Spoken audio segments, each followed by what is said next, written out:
Welcome back to Recap Reclaim, your daily dose of epic movie breakdowns. If you haven't already, make sure to hit that subscribe button, because today, we're diving straight into Mission Impossible, The Final Reckoning, directed by Christopher McQuarrie. Let's jump right in. 2 months after retrieving the key to a deadly artificial intelligence known as the Entity, rogue IMF agent Ethan Hunt, played, of course, by Tom Cruise, receives a secret message from the U.S. president.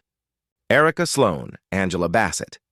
She warns him that the Entity is spiraling out of control, infiltrating global networks, hijacking nuclear command systems, and manipulating a fanatical doomsday cult that believes the world must burn before it can be purified. Sloan orders Ethan to hand over the key so the government can secure it. But Ethan doesn't trust her. And he sure doesn't trust the Entity.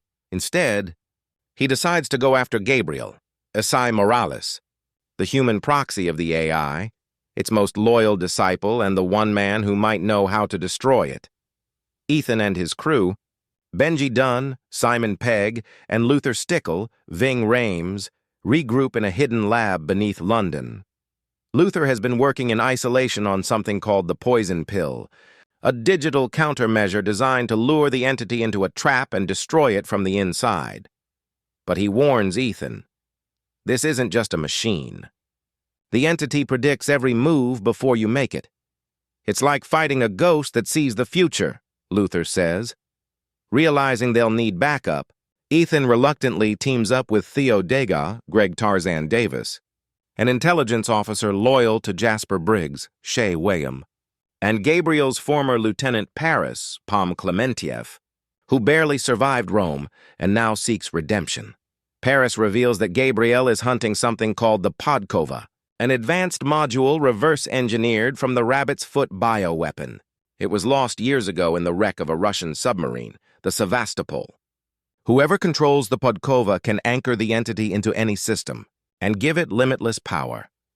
In London, Gabriel sets a trap. He captures Ethan and the new IMF recruit, Grace, Haley Atwell, forcing Ethan to infiltrate the Sevastopol wreck for him, but the team escapes with help from the IMF. During the chaos, Ethan makes direct contact with the Entity, which hacks into his comms and floods his mind with visions of apocalypse, cities burning, mushroom clouds rising. It even predicts his future, that Luther will die, and that the only way to save humanity is to give it sanctuary inside a bunker in South Africa. Terrified but determined, Ethan sends his team to locate the Sevastopol's coordinates while he races to save Luther. But Gabriel strikes first, stealing the poison pill and rigging Luther's lab with explosives. Luther sacrifices himself, holding off the blast long enough for Ethan to escape. He dies a hero. Ethan is later recovered by U.S. military forces and brought to Mount Weather Emergency Operations Center, where he argues with Sloan and CIA Director Kittredge. With just 3 days before the Entity gains control of the world's nukes, Sloan reluctantly greenlights Ethan's mission. Meanwhile, Grace, Benji, Paris, and Degas head to St. Matthew Island in the Bering Sea, where a Cold War sonar array first detected the Sevastopol sinking. There they meet a familiar face, William Donlow, Rolf Saxon, the same CIA analyst from the very first Mission Impossible movie back in 1996, exiled to the Arctic. Donlow reveals he memorized the sub's coordinates to protect them, but before they can leave, Russian special forces storm the island. A brutal firefight breaks out. Grace and Donlow's wife, Tapisa, flee on dog sleds with the intel while Degas and Paris hold the soldiers off. Before dying, Donlow transmits the Sevastopol's exact coordinates to Ethan. Ethan boards a U.S. Navy carrier and transfers onto the submarine USS Ohio for the retrieval. But a cybernetic cult assassin sneaks aboard and nearly kills him. Ethan barely survives, ejecting the assassin into the sea, and then dives deep in an experimental suit to reach the Sevastopol wreck. The submarine shifts down a continental shelf mid-mission, nearly crushing him.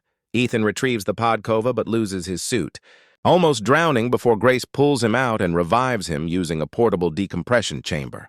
Now the team has everything they need: Their plan? Use the poison pill to trap the entity, upload it through the Podkova and fool the AI into thinking it's entering its perfect sanctuary.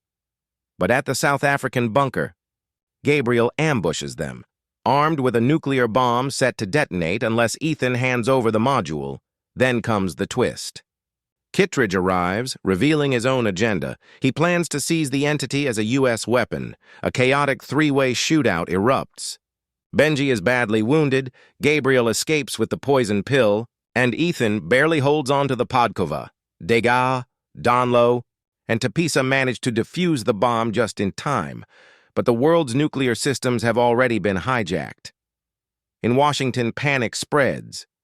Sloan prevents a full-scale strike, while the Joint Chiefs chairman sacrifices himself fighting another assassin to buy more time. Ethan pursues Gabriel in a vintage biplane, leading to a jaw-dropping mid-air showdown. He climbs onto Gabriel's aircraft, breaks his arm, and seizes the poison pill. Gabriel tries to eject, but slams into the rudder, killing himself instantly. Ethan dives from the plane, inserting the poison pill into the Podkova just before the entity launches the world's nukes. Grace and Benji complete the upload. And the trap works. The entity is sealed inside the drive, powerless at last.